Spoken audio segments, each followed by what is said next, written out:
আসসালামু আলাইকুম এভরিওয়ান, সবাই কেমন আছেন? আশা করি আল্লাহর রহমতে সবাই ভালো আছেন। স্বাগতম জানাচ্ছি নতুন একটা রেসিপিতে। আজকে রান্না করব সাগরের ছোট চিংড়ি শুটকি দিয়ে বরবটি আর আলু। আর এখানে আমি বাজার থেকে একেবারে টাটকা 250 গ্রাম বরবটি নিয়ে আসলাম। তো বরবটিটা কেটে ধুয়ে পরিষ্কার করে নিয়েছি। আর এই সাগরের চিংড়ি মাছটাও আমি ভালো করে ধুয়ে পরিষ্কার করে নিয়েছি। সাগরের ছোট চিংড়ি শুটকি দিয়ে যে কোনো সবজি খেতে অসাধারণ মজা লাগে। আমি তো ভীষণ পছন্দ করি, তো সেটা আপনাদের সাথে শেয়ার করব। তো আমি কিভাবে রান্না করি সেটা দেখতে থাকুন। তো আমি এখানে হাঁড়িতে কিছু তেল দিয়েছি, এখন পেঁয়াজ কুচি দিয়ে দিলাম। পেঁয়াজটাকে হালকা লালচে কালার করে নেব আমি।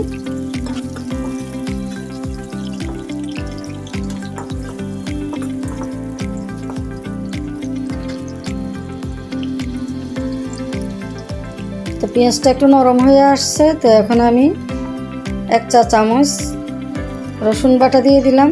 কারণ যেহেতু শুটকি চিংড়ি শুটকি, এখানে রসুনের পরিমাণটা একটু বেশি দিতে হবে। তো আমি পেঁয়াজের সাথে রসুন পেস্টটা ভালো করে একটু কষিয়ে নেব আমি কিছুক্ষণ। তো এখন 1 চামচ লাল মরিচের গুঁড়া, 1 চামচ হলুদের গুঁড়া আর 1/2 চা চামচ ধনিয়ার গুঁড়া দিয়ে দিলাম। আর পরিমাণ মতো লবণ দিয়েছি। তো মশলাটাকে কিছুক্ষণ কষিয়ে নেব আমি। আর এখন সামান্য কিছু পানি অ্যাড করব যাতে মশলাটা পুড়ে না যায়। তো মশলাটাকে নেড়ে চেড়ে আমি আরও কিছুক্ষণ কষিয়ে নেব।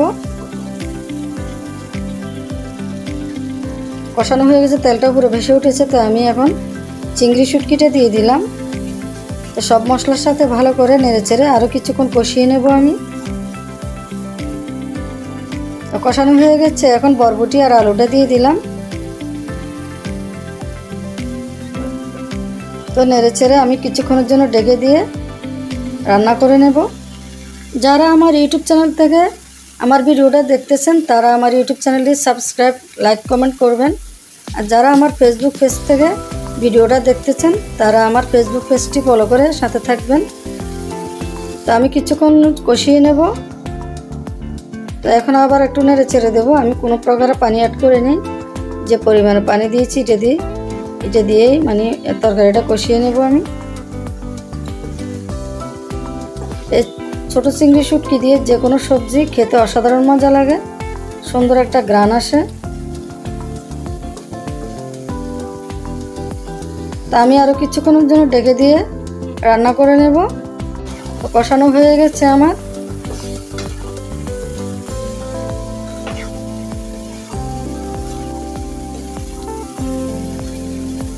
আরও কিছুক্ষণ নেড়ে চেড়ে আমি কষিয়ে নেব।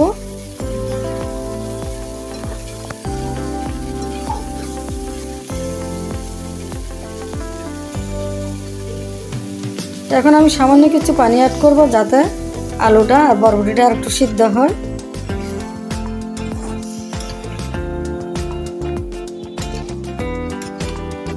আপনারাও এভাবে ট্রাই করবেন, আর খেতে অসাধারণ মজা লাগে। এখন আমি আরও কিছুক্ষণ ঢেকে দিয়ে রান্না করে নেব। বলক আসছে, আমি কয়েকটা কাঁচামরিচ দিয়ে দিলাম। এখন যখন কোনো কিছু খেতে মন চাইবে না, এভাবে রান্না করবেন। গরম গরম ভাতের সাথে খেতে অসাধারণ মজা লাগবে।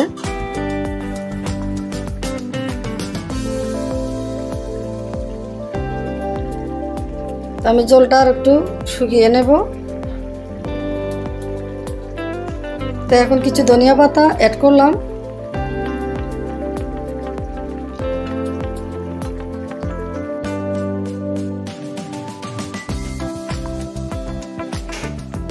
তো হয়ে গেল আমার চিংড়ি শুটকি দিয়ে অসাধারণ মজার বরবটি আর আলু। দেখেন কালারটা কত সুন্দর হয়েছে, গরম গরম ভাতের সাথে খেতে অসাধারণ মজা লাগে। তো ভিডিও ভালো লাগলে অবশ্যই লাইক, কমেন্ট, শেয়ার করবেন। সবাই ভালো থাকবেন। আল্লাহ হাফেজ।